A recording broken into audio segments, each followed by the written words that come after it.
The townsfolk said no one with sense rode toward Whispering Winds Ranch after sundown, but Darcy Hadley wasn't a woman shaped by fear. She was shaped by hard years, empty pockets, and a promise she once made to herself under a leaking barn roof. She would never let the world take from her again.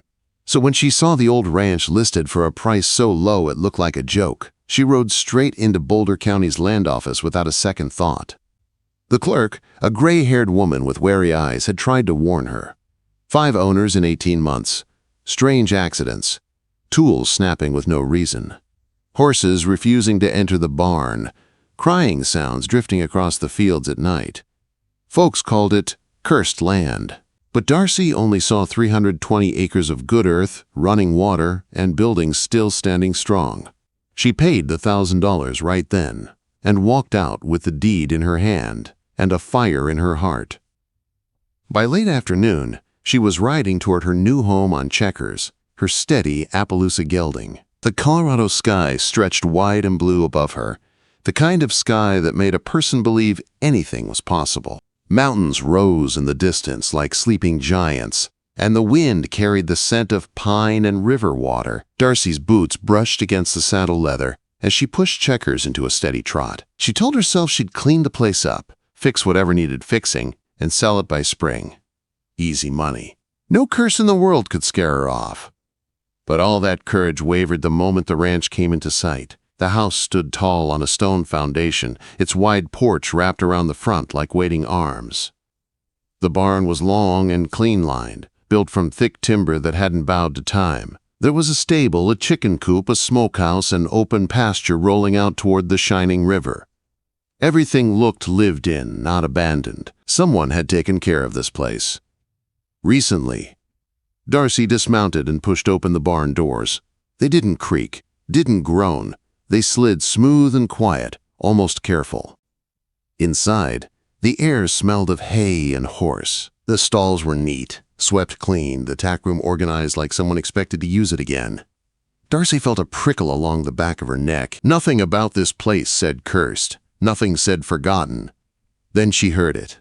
A soft nicker drifted from the darkest corner stall. Darcy's hand went to the pistol on her hip out of instinct, not fear. She stepped closer, the dim light falling across a shape that slowly lifted its head. A mare. A palomino. Her coat shining like gold where the light touched it. Her mane fell like pale silk, and her eyes watched Darcy with a calm that didn't match the rumors tied to this ranch. But the thing that shocked Darcy most wasn't her beauty. It was her size. The mare was heavily pregnant. Days away, maybe less. Darcy's stomach tightened. Someone had left her here. Someone who cared enough to feed her, brush her, trim her hooves. Someone who had been here not long ago. Why would they abandon a mare ready to foal? She spent the next hour searching the property. The house still held furniture, dishes, linens. The barn held hay stacked neatly. Nothing was broken, nothing stolen, no signs of panic. Only signs of people who walked out like they meant to return, and never did. In the tack room, Darcy found a small leather-bound book.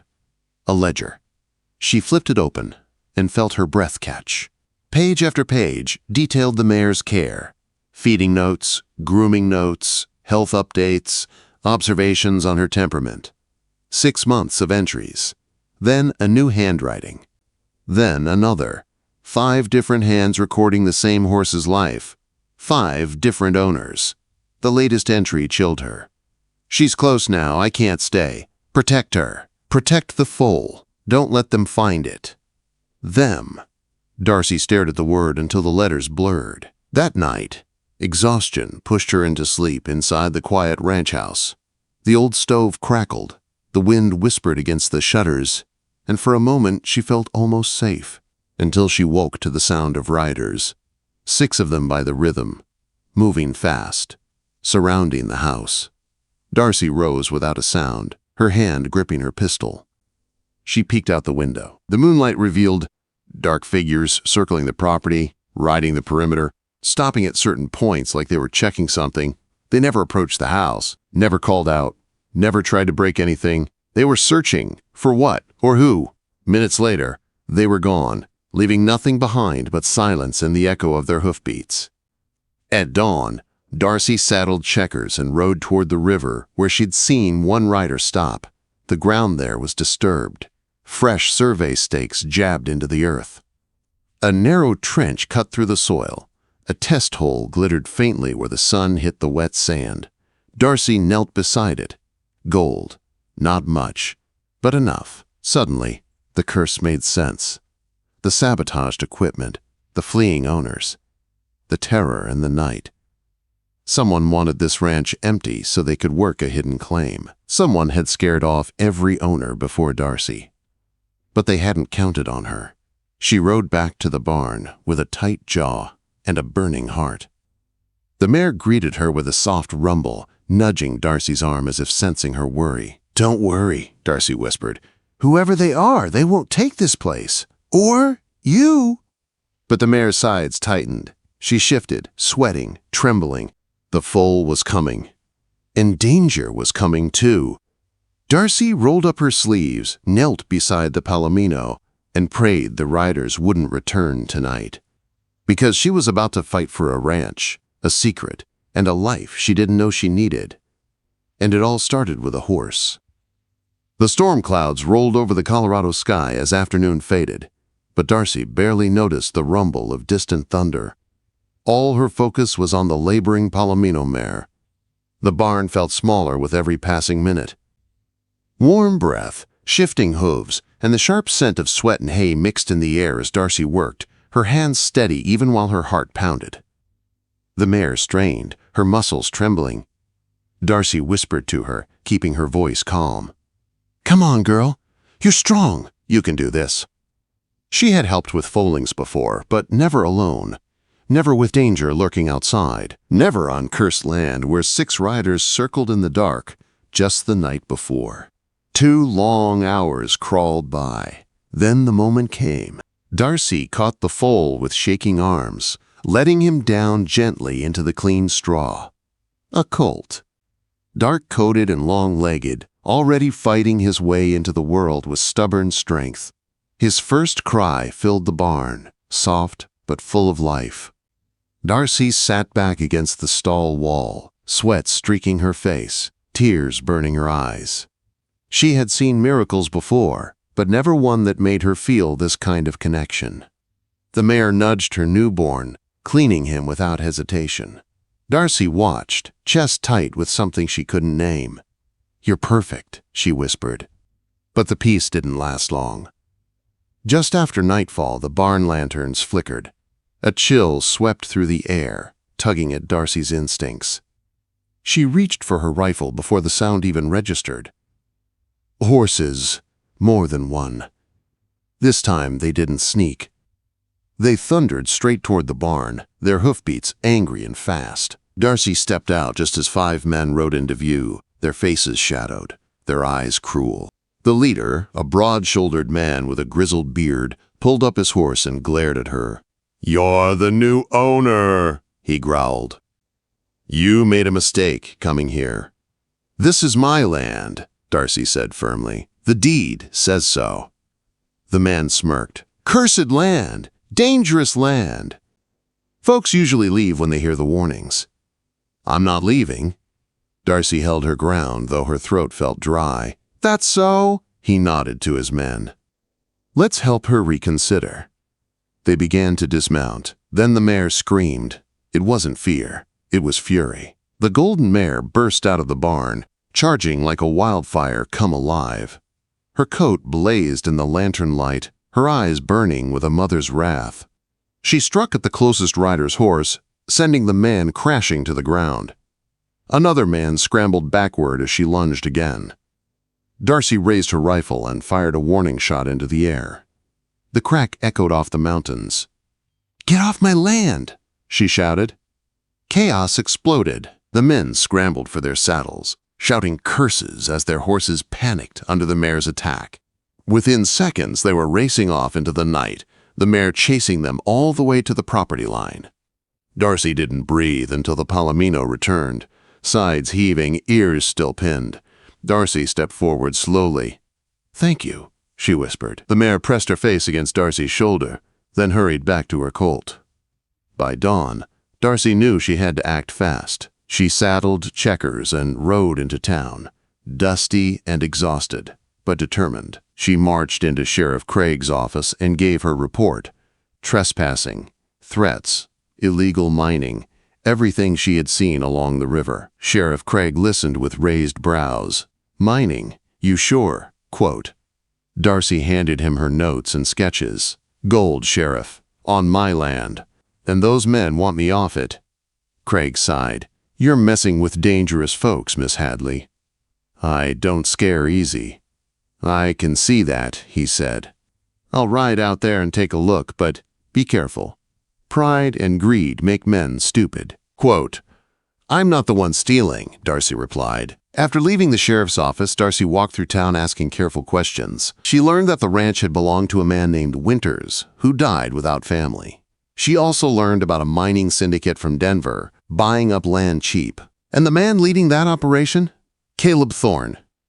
The same man from last night. It all fit. Thorne had found gold on the Winters ranch, but instead of buying it at fair value, he scared buyers away with tales of curses and sabotage.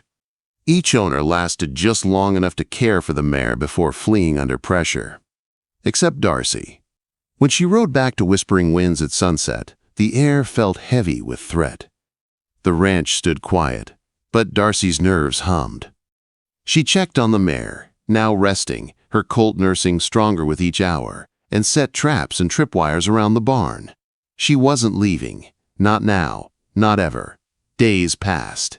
Tension hung in the air, like storm clouds waiting to break. Darcy repaired fences, reinforced the barn, filed claims for her mineral rights, and prepared for a fight she knew was coming.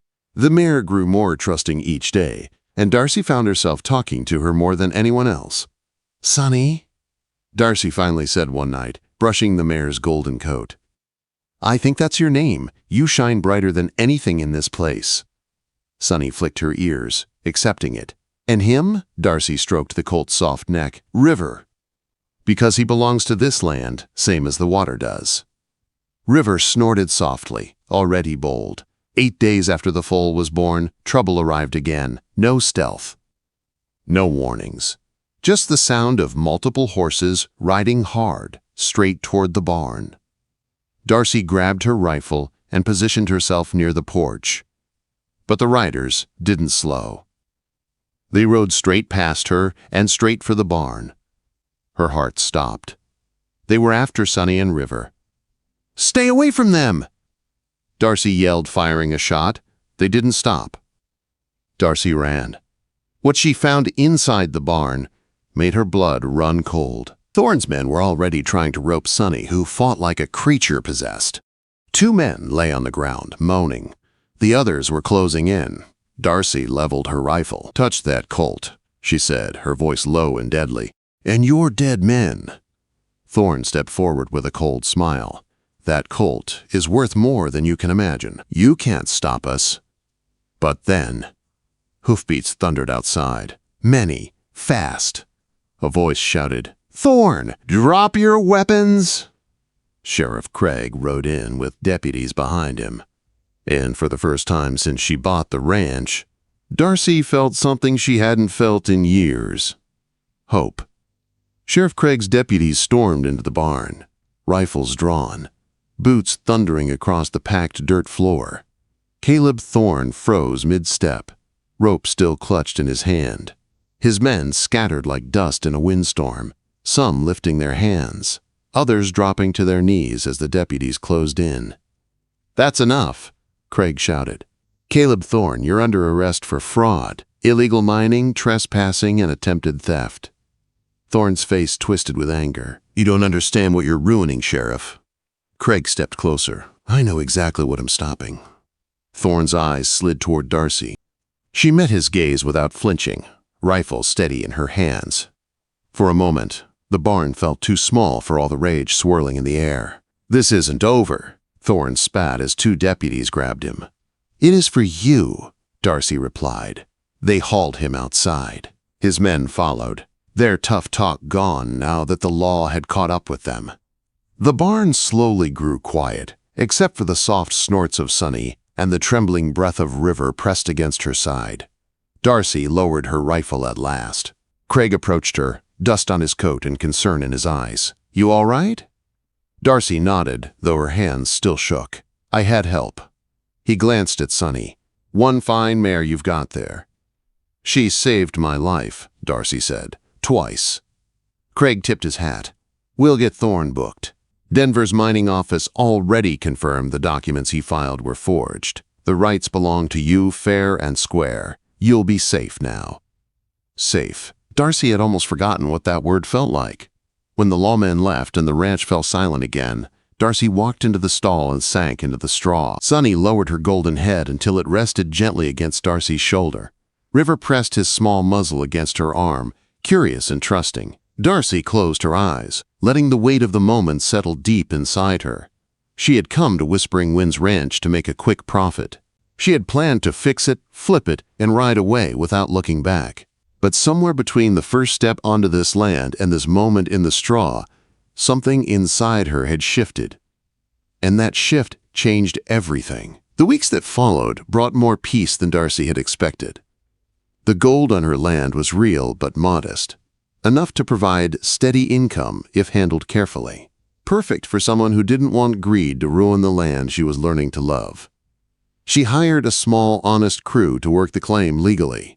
She repaired the house. She rebuilt the fences the way she'd always dreamed fences should be built. Strong, straight, proud.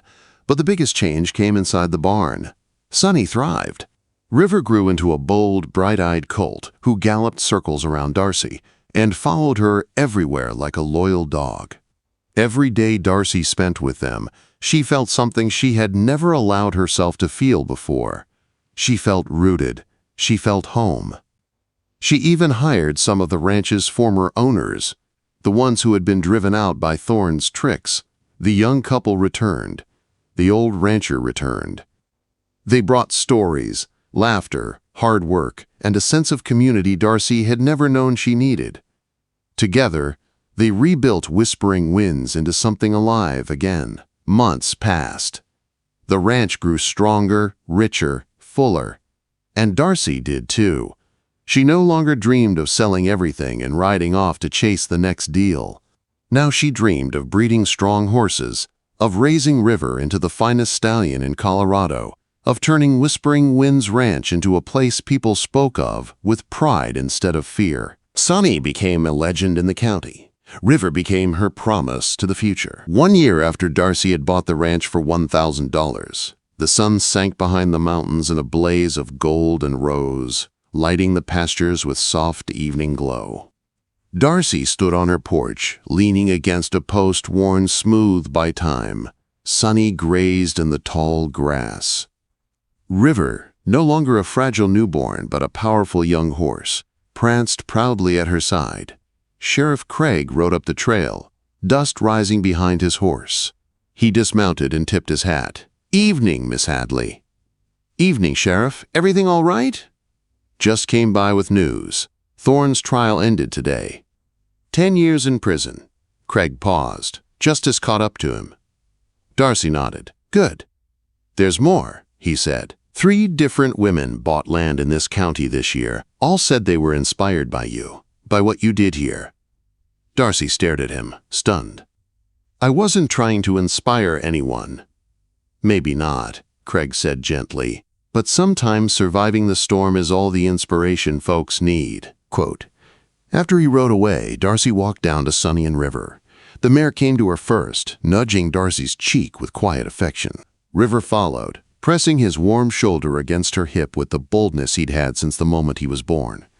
"You two changed everything," Darcy whispered. "I came here looking for money, and instead I found meaning."